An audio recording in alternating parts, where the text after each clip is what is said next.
ఉండవట్లేదంటే మోసం చేసి అధికారంలోకి వచ్చినారు. ప్రజల్ని మభ్యపెట్టి మోసం చేసి అడ్డగోలు హామీలు ఇచ్చి ఎవరికి చెప్పాలనుకున్నది వాళ్ళకి చెప్పినారు. కేసీఆర్ గారు ఒక బ్రహ్మాండమైన పథకం, రైతు బంధు ఒక్కటే తెలియదు, ఆయన దళిత బంధు అనో పథకం తెచ్చినాడు. సరే, కొంతమందికి నచ్చవచ్చు, కొంతమందికి నచ్చపోవచ్చు, కానీ దళిత బంధు లాంటి పథకం కానీ రైతు బంధు లాంటి పథకం కానీ పెట్టాలంటే నాయకుడికి కలేజా ఉండాలి, గుండెలో ధైర్యం ఉండాలి. ఉత్తుతగా కాదు, ఆల్తు ఫాల్తు నాయకులు, రిబ్బన్ కటింగ్ నాయకులతో కాదు అట్లాంటి పథకాలు.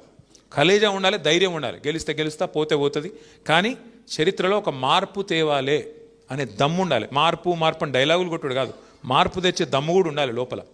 అది ఉన్నోడు కేసీఆర్, కాబట్టి పెట్టిండు. వీళ్ళు ఏం చేసారు కాంగ్రెస్ వాళ్ళు?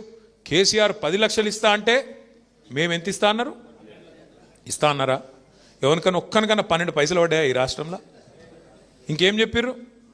కేసీఆర్ పైసలు ఇండ్లకు ఇస్తలేడు, ఎస్సీ ఎస్టీలకు మేము 6 లక్షలు ఇస్తామని చెప్పారు. ఇందిరమ్మ ఇండ్లకు ఒక్క ఎస్సీ సోదరుడికి కానీ ఒక్క ఎస్టీ సోదరికి కానీ ఈ రాష్ట్రంలో 6 లక్షలు వచ్చినాయి ఎవరికన్నా? ఇంకేం చెప్పినారు?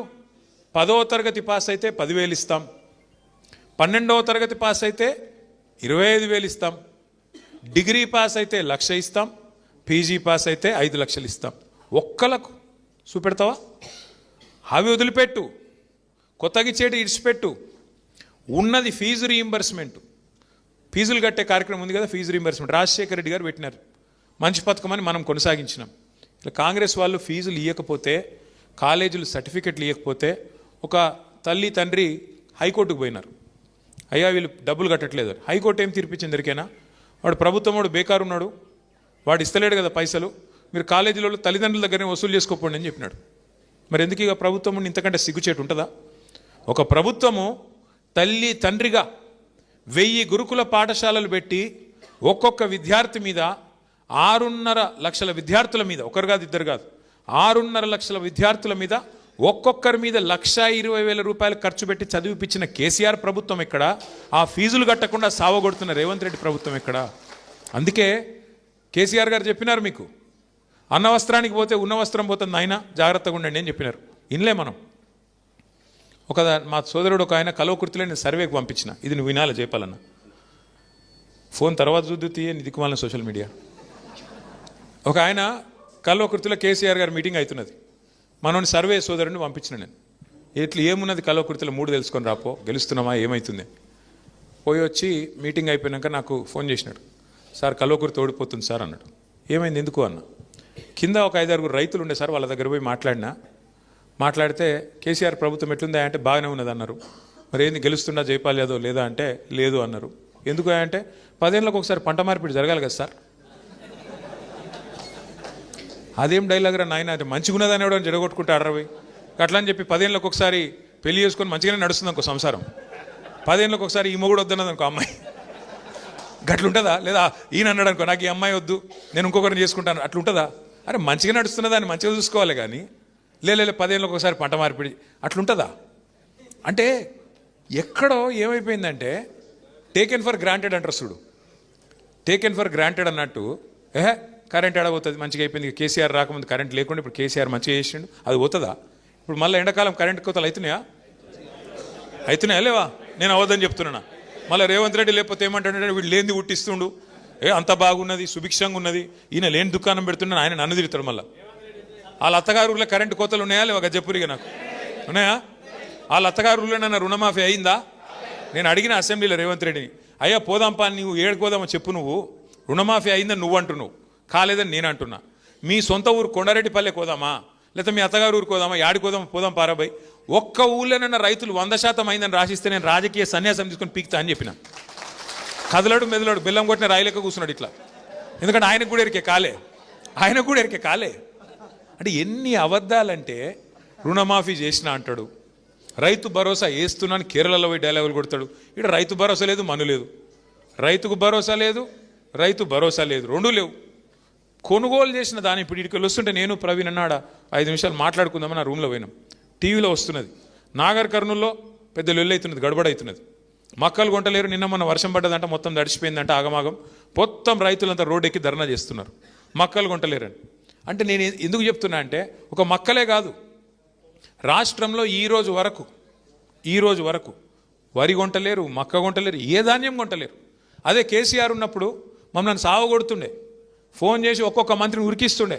ఇంకెందుకు తెరవలేదా మీరు, వెంటనే కొనండి, అక్కడ రంగు మారినా ఎండినా వానినా తడిసినా ఏమైనా ధాన్యం కొనండి, సీలింగ్ లేదు. ఇప్పుడు మక్కలకు సీలింగ్ పెట్టినారు, మేము గింతనే కొంటాం, పంట గింత వండితే నేను గింతనే కొంటా. నువ్వు ఏం చెప్పినావు ఎలక్షన్ల ముందు? అభయ హస్తం అని బిల్డప్ ఇస్తేవి. అభయ హస్తం మేనిఫెస్టోలో ఏం చెప్పినావు? ప్రతి పంటకు బోనస్ ఇస్తా అని చెప్తేవి. ఇవాళ ఏమైంది మరి? 500 బోనస్ వచ్చింది ఎవరికన్నా? మొదలు వడ్లకు అన్నారు, తర్వాత లేదు లేదు సన్న బియ్యానికి అన్నాడు, దొడ్డు బియ్యం కాదు సన్న బియ్యం అన్నాడు, దానికి లేదు దీనికి లేదు. అంటే ఎన్ని రకాల మోసం అంటే అన్ని మళ్ళీ ఏదో అర్రాస్పాట లెక్క చెప్పిండు. అత్తకు 4000 పెన్షన్లు, కోడలకు 2500. జర్రాగు నేను ఆడ మొత్తుకొని వీడ మొత్తుకుంటే ఎవరికి అర్థం కాదు. అత్తకు 4000, కోడలకు 2500, పిల్లలకు స్కూటీలు, కేసీఆర్ 1,00,000 ఇస్తున్నాడు, నేను తులం బంగారం ఇస్తా. అంటే అర్రాస్ పాట లెక్కనే పాడి, అసలు ఊర్లల్లో వాడతారు చూడు పాటలు, అట్లా వాడి ఆయన 2 ఇస్తే నేను 4 ఇస్తా. మరి ఏమో 2.5 ఇంకా ఇప్పుడు అడిగినావు అనుకో ఏమంటున్నాడు, కొత్త డైలాగ్ నేర్చుకున్నాడు రేవంత్ రెడ్డి. మన ఆదిలాబాద్లో మాట్లాడుతున్నాడు ముఖ్యమంత్రి, నోట్లకెళ్ళి రాకూడదు ఆ మాట. ఏమంటాడు? ఎంత కండలు తిరిగిన వస్తాదైనా 3 నెలలనే పిల్లలు పుట్టిస్తాడా? ఇది ముఖ్యమంత్రి నోట్లకెళ్ళి వచ్చిన మాట. నేను అడుగుతున్న ముఖ్యమంత్రి గారు, 3 నెలలకు పిల్లలు పుట్టరని నాకు కూడా తెలుసు, అందరికి ఎరికే, 9 నెలలకు పుడతారు. కానీ 30 నెలలకు కూడా పుట్టకపోతే నేనేమనాలా మరి? ఏమనాలా చెప్పు మరి, ఆయన భాషలనే చెప్దాం. 30 నెలలకు కూడా పిల్లలు పుట్టలేదు కదా, ఒక పథకం అమలు అయితలేదు కదా, నేనేమనాలి మరి? ఏమన్నా అంటే బాధపడతారు మళ్ళా. కానీ నువ్వే చెప్తే ఎవడు చెప్పమనండి నిన్ను? 3 నెలలనే ఇది చేస్తా అది చేస్తా పొడి చేస్తా అడిగిరు. పాపం విలేకరులు మర్యాదగా అడిగిరు, వాళ్ళ మర్యాద కాపాడుకున్నారు విలేకరులు. ఎలక్షన్ల ముందనే అడిగిరు, ఏమన్నారు? ఏమయ్యా రేవంత్ రెడ్డి మరి మొత్తం శాంతాడంతా చెప్తున్నావు కథ, పైసలాడునేవా? పిండి కొద్ది రొట్టె కదా, పిండి ఎంతుంటే రొట్టెలు గన్ని అవుతాయి, నువ్వు ఇష్టం ఉన్నట్టు నరుకుతున్నావు. మరి అడ్డం పొడువు, ఏడికెళ్ళి తెస్తావు పైసలు, ఏడికెళ్ళి ఇస్తావు ఇవన్నీ అంటే మాకు అన్ని ఎరికే.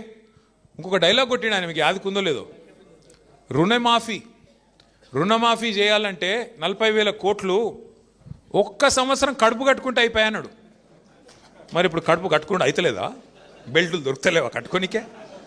ఏమైతుంది రాష్ట్రంలో?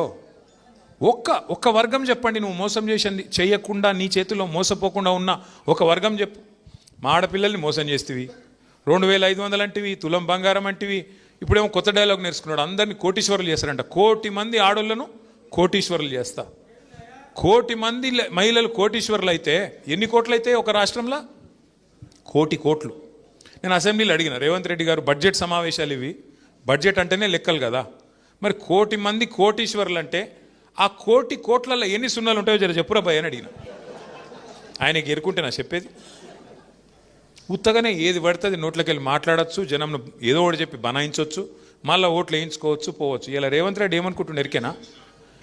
నేను ప్రజలందరినీ నేను ఆగం చేసేసిన, ఇక నమ్మిచ్చేసిన, కేసీఆర్ అప్పులపాలు చేసేసిండని నమ్మిచ్చేసిన, మొత్తం ఎక్కిచ్చేసిన నెత్తిలా. కాబట్టి నేను ఏం చేయకపోయినా నడుస్తుంది. ఆఖరికి 6 నెలలకి ఏమైనా చేస్తే 1-2 చేస్తే అయిపోతుంది. వీళ్ళంతా పిచ్చోళ్ళు మళ్ళీ నాకే గుద్దుతారు అనుకుంటాను.